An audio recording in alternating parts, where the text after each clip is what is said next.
उन्होंने कहा कि मैं मनहूस हूँ। बेटा ध्यानु, तुम गांव वालों की बात का बुरा नहीं माना करो। वो लोग तो ना समझ हैं, इसलिए किसी का दुख नहीं समझते। आओ माँ ज्वाला देवी की आरती करें। बाबा, आप ज्वाला देवी को माँ कहते हो, तो क्या ज्वाला देवी मेरी भी माँ है? हाँ ध्यानु बेटा, साक्षात ज्वाला माँ तो जगत माँ है, वो तुम्हारी भी माँ है। पंडित जी की ये बात सुनकर ध्यानु माँ ज्वाला देवी को अपनी माँ मानकर माता रानी की शरण में बैठ गया और सच्चे मन से माता को पुकारने लगा। हे माता, मेरे बाबा कहते हैं कि आप मेरी माँ हो। यदि ये सच है तो आप मुझसे मिलने क्यों नहीं आती? मुझे अपने सीने से क्यों नहीं लगाती? हे देवी माँ, यदि आप मेरी माता हो तो मुझे सीने से लगा लो। मुझे सब अपशकुनी कहते हैं, मुझे सब ताने देते हैं। माँ, मुझे अपना प्यार दो माँ। अपने बालक की ममतामयी पुकार सुन जगत जननी माता ज्वाला अपने पुत्र के सम्मुख प्रकट हुई और ध्यानु को अपने सीने से लगा लिया। आओ पुत्र, मेरी गोद में बैठो। अब से तुम्हें कोई कुछ नहीं कहेगा। मेरी कृपा हमेशा तुम पर बनी रहेगी। तुम्हारे मुख से मेरा नाम लेते ही दुखियों के दुख दूर हो जाएंगे। समय बीता और ध्यानु बड़ा हो गया।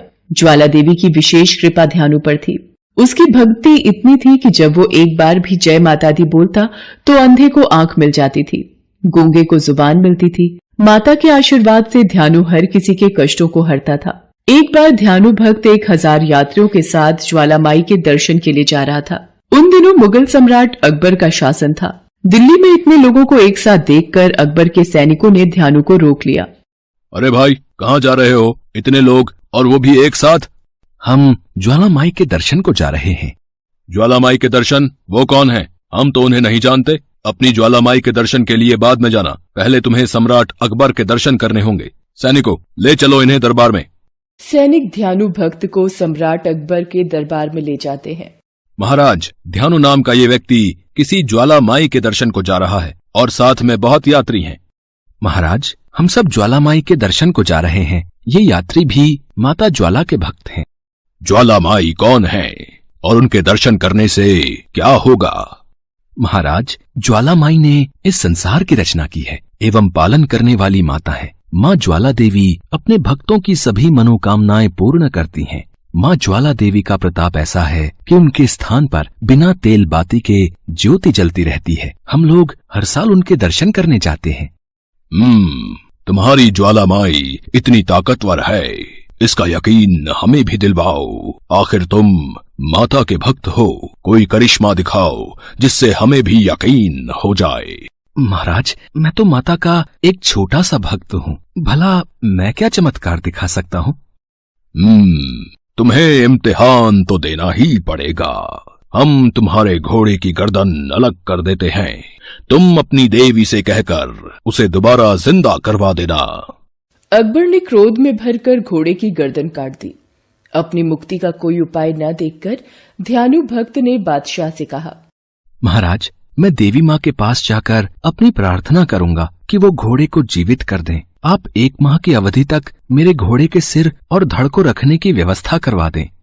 ठीक है, हम तुम्हें 1 माह का समय देते हैं और तुम्हें यात्रा की अनुमति देते हैं। सम्राट अकबर ने ध्यानु भक्त को जंजीरों में जकड़कर अपने सैनिकों के साथ मंदिर भेजा। मंदिर पहुंचकर ध्यानु भक्त ने अपने साथियों सहित स्नान पूजन करके रात भर देवी का जागरण किया और प्रातः काल आरती के समय ध्यानु भक्त हाथ जोड़कर देवी माता से प्रार्थना करने लगा। हे माँ ज्वाला देवी, बादशाह मेरी भक्ति की परीक्षा ले रहा है। मेरी लाज रखो माँ, मेरे घोड़े को अपनी कृपा से जीवित करो, नहीं तो मैं भी अपना सिर काटकर आपके चरणों में अर्पित कर दूंगा। हे देवी माँ, प्रकट हो देवी माँ, प्रकट हो। देवी माँ ने कोई उत्तर नहीं दिया तो ध्यानु ने तलवार से अपना शीश काटकर देवी के चरणों में अर्पित कर दिया। उसी समय साक्षात ज्वाला माता प्रकट हुई और ध्यानु की भक्ति से प्रसन्न होकर माँ ने ध्यानु भक्त को पुनः जीवित कर दिया। ये चमत्कार देखकर अकबर के सैनिक भयभीत हो गए और अकबर के पास भागे। पुत्र ध्यानु, तुम्हारे घोड़े का सिर भी धड़ से जुड़ गया है। तुम कोई और वर मांगने की इच्छा रखते हो तो कहो पुत्र। ध्यानु भक्त ने माता के चरणों में शीश झुकाकर कहा, हे जगदम्बे, आप सर्वशक्तिमान हैं, सर्वव्यापी हैं, किंतु अपने भक्तों की इतनी कठिन परीक्षा न लिया करें। सारे सांसारिक मनुष्य आपको शीश काट कर नहीं चढ़ा सकते माता। कृपया साधारण भेंट से ही अपने भक्तों की मनोकामनाएं पूर्ण करना माँ। ठीक है पुत्र, अब से मैं केवल नारियल की भेंट और सच्चे मन से की गई प्रार्थना से ही मनोकामना पूर्ण करूंगी। ध्यानु भक्त को आशीर्वाद देकर माता अंतर ध्यान हो गई। उधर अकबर के सैनिकों ने अकबर को सारी बात बताई। अकबर ने देखा कि ध्यानु का घोड़ा अचानक फिर से जीवित हो उठा है, परंतु अकबर को अभी भी विश्वास नहीं हुआ।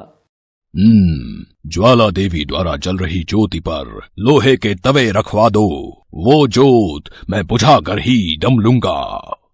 महाराज, ज्योत पर तवे ढके गए, पर ज्योत तवों के ढकने के पश्चात भी जल रही है। क्या तवे ढकने से भी ज्योत नहीं बुझी?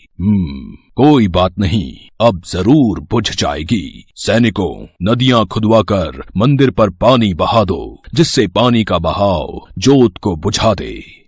महाराज, पानी से भी ज्योत नहीं बुझी। अच्छा, फिर तो इस शक्ति की देवी ज्वाला माई को देखने हम स्वयं जाएंगे।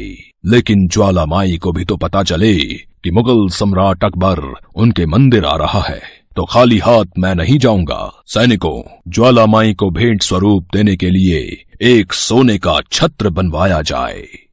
सोने का छत्र लेकर अकबर बड़े अभिमान से ज्वाला माई के दर्शन को जाता है। अकबर ने अभिमान से वो छत्र देवी को अर्पित करना चाहा, तो वह अकबर के हाथों से गिरकर टूट गया तथा सोने की जगह किसी और धातु का बन गया। ये धातु न तो पीतल थी, न तो लोहा, न चांदी और न तांबा। ये पता नहीं लगाया जा सका कि छत्र किस धातु का था। अकबर समझ गया कि देवी माँ ने उसकी भेंट अस्वीकार कर दी। अकबर द्वारा चढ़ाया गया खंडित छत्र ज्वाला माई माता के दरबार में आज भी पड़ा हुआ है। ज्वाला माई की महिमा को और शक्ति को अकबर जान गया था, इसलिए उसने देवी माँ से क्षमा मांगी और दिल्ली वापस आकर सैनिकों को देवी माँ के सभी भक्तों के साथ प्रेम पूर्वक व्यवहार करने का आदेश दिया। जय माता दी।